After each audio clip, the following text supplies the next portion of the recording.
Renfield's moods change so rapidly that I find it difficult to keep touch with them. So I asked him, "What about the flies?" He smiled on me in quite a superior sort of way, such a smile as would have become the face of Malvolio as he answered me. "The fly, my dear sir, has one striking feature. Its wings are typical of the aerial powers of the psychic faculties. The ancients did well when they typified the soul as a butterfly." "Oh, it is a soul you are after now, is it?" His madness foiled his reason. "I don't want any souls," he said in a feeble, apologetic way. The matter seemed preying on his mind, so I determined to be cruel, only to be kind. So I said, "You like life, and you want life? But how are we to get the life without getting the soul also?" Later, one of the attendants came bursting into my room and told me that Renfield had somehow met with some accident. He had heard him yell and found him lying on the floor, covered with blood.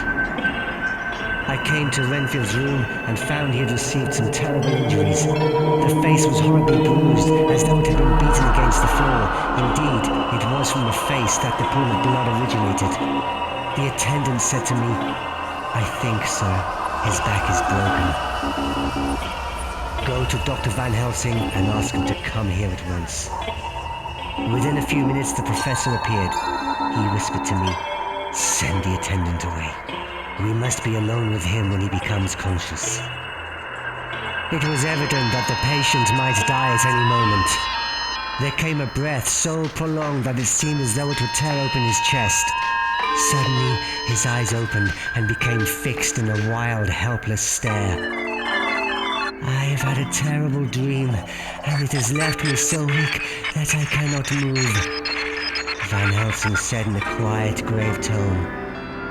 "Tell us your dream, Mr. Renfield." I must not deceive myself. It was no dream, but all a grim reality. He came up to the window in the mist. His eyes were fierce. I found myself opening the sash and saying to him, "Come in, master." He didn't even smell the same as he went by me. I thought that somehow Mrs. Harker had come into the room. When she came in to see me this afternoon, she wasn't the same. And she didn't look the same. I don't care for the pale people. I like them with lots of blood in them. Van Helsing stood up. "We know the worst now. He is here, and we know his purpose. Let us lose no time." Outside the Harker's door we paused. Art and Quincy held back.